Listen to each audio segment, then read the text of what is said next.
It gives me great pleasure to welcome Josephine from Via Rail. She's going to run you through everything that Via Rail has to offer today. So welcome, Josephine. Over to you. I will say goodbye and I'll come in at the end. Great. Thanks, Nathan. Hello, everyone. Good afternoon for myself in Canada here. It's actually Tuesday afternoon, and I'm happy to be here presenting Via Rail to you guys again. For those of you that have seen the series before, I usually do present on Via Rail. And Via Rail, as many of you probably know, is Canada's national railroad system, and we operate right across the country from coast to coast on a year-round basis. As you can see, all the different routes here. The one that we're going to talk about most today, though, is the Red Line, which we call the Canadian, because this special train is celebrating its 70th anniversary, and so we have to make a little bit of noise about it. So as you can see from this picture here, April 24th, 1955 was the first departure of this train journey. And as it says here, it is considered one of the iconic trains. It's also considered one of the top 10 train journeys to do in the world. When it was first launched, this was the advertising that was presented to people. So you can see the wonderful old artwork and, of course, still our signature glass dome carriage, the bullet car at the back of the train.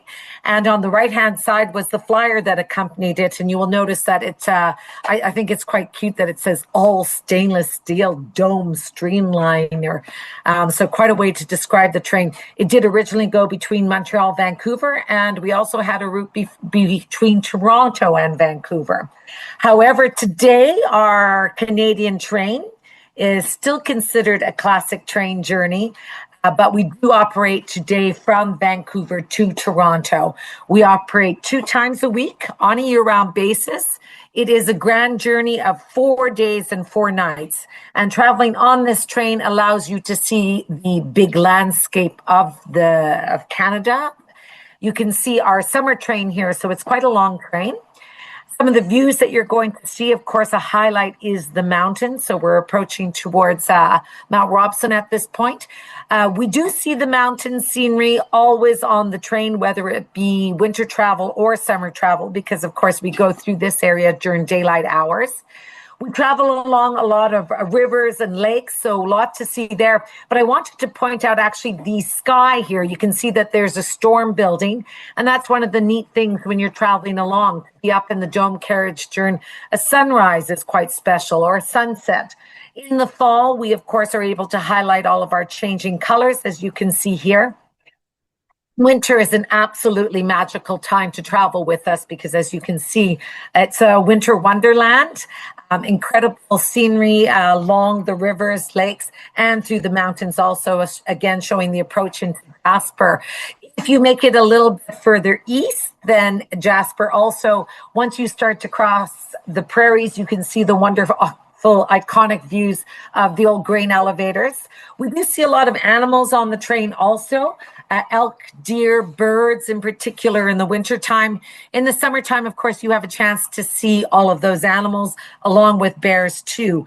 And our engineers, of course, up front, if they see something happening, they radio back to the staff. They'll say, hey, bear on the left-hand side or a moose on the right-hand side. And they'll slow down the train a little bit. It's usually, though, the other passengers that find them as they're going along, and they'll yell out, so everybody will have a quick look as you travel along. Now, we do consider the Canadian a classic or a true train journey because you sleep on board. And probably the time that we have the most questions or want to spend describing to you is exactly what those accommodations look like. So on every train carriage, there is a combination of, starting on your right-hand side, the purple colored ones are cabins for 1. Then we go to the greeny color, which are cabins for 2, which is the most popular choice for people to travel with us. The yellow ones are what we call the berths, upper and lower berths. And then you'll notice there's the shower unit, and then the green ones on the far left are the toilets that are used mostly by the people that are traveling in the berths. So cabin for 2 is a private compartment. When you walk in, you're able to close the door behind you. You have the big picture window to the side, and ahead where you see the door, your toilet is behind there. The wash basin is just out of view, just upper on the right-hand corner there. So you walk in, it's very comfortable. The room has, of course, all your towels, your soap, your shampoo, conditioner. There's a little bit of space to put your carry-on bags up over top. And then at night, when you go for dinner, the staff come in and will change it into the bedroom situation. So it's a lower bed, the upper bed. The approach to the upper bed is with 3 steps up, which is on a little bit of an angle. It's not straight up and down. So it's not, as difficult to climb as straight parallel. The beds are meant for just one person in the lower bed, one person in the upper bed, but the sizing is more towards sort of a twin. So it's a very comfortable sleep, lots of room to move around. And where your feet are on the lower bed, that's where the window is. So if you're up top, you do not have the window beside you or to see through, but you do have your little reading light and your little area there. So in this room, you can also access the toilet and the wash basin during the night, no problem. Now, with design of the train, if we have 2 cabins for 2 that are side by side, we can open up the wall and you now have a larger family suite, which is what you see pictured here. So 4 chairs, and then at night it's going to make 2 lower beds, 2 upper beds. There's about that much space in between. It's not a lot. It's about 1.5 feet, but it's enough at least to stop the children, if they're traveling with you, to say, he's on my side of the bed, okay? So you get a little bit more space. We then move on to a private cabin for 1, which is also a private compartment. You walk in, you close the door beside you. Cabin for 1 is for 1 person, no single supplement surcharge. So if you're traveling by yourself, we're a very reasonable accommodation. This is actually one of my favorite cabins to travel in. It's like your own little pod. Everything is very efficient, very well planned out. So you can see a nice, comfortable seat. And just sort of that footrest ahead of you is also the toilet, which sounds strange. But again, remember, everything compact. And just out of the picture is your wash basin. At night, though, when the bed is down, which you can see on the left-hand picture, you lie right beside that window. And so it's a very comfortable sleep at night where you can look out and see the night sky, perhaps some stars, perhaps some aurora, okay?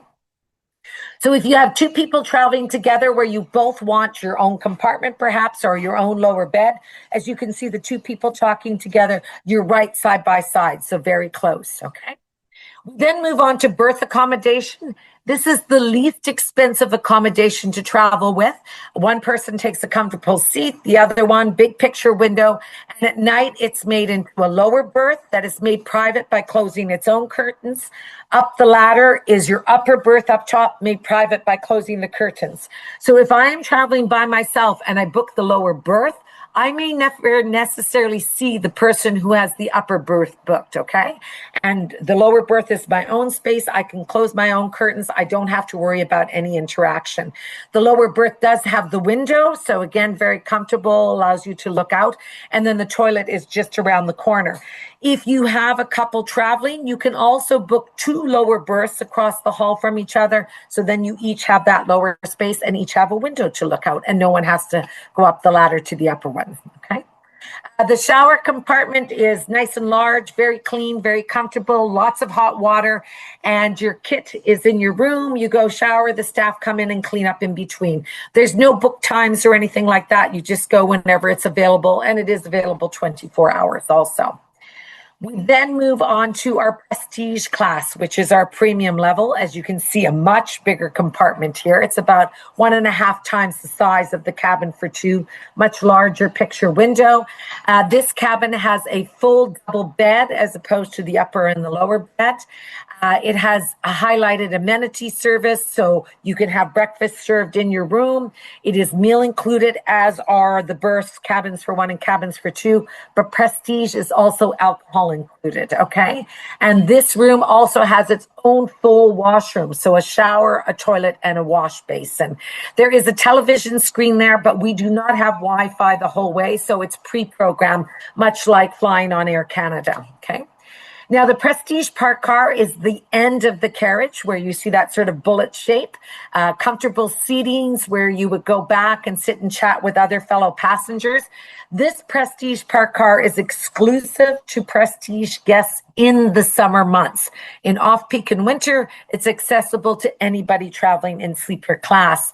Along with the lounge, there's also the glass dome carriage up top where you can sit and chat with people and enjoy the scenery. Okay.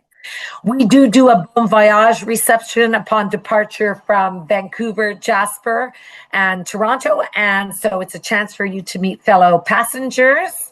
We have the Skyline area down below where you can sit and have bar service.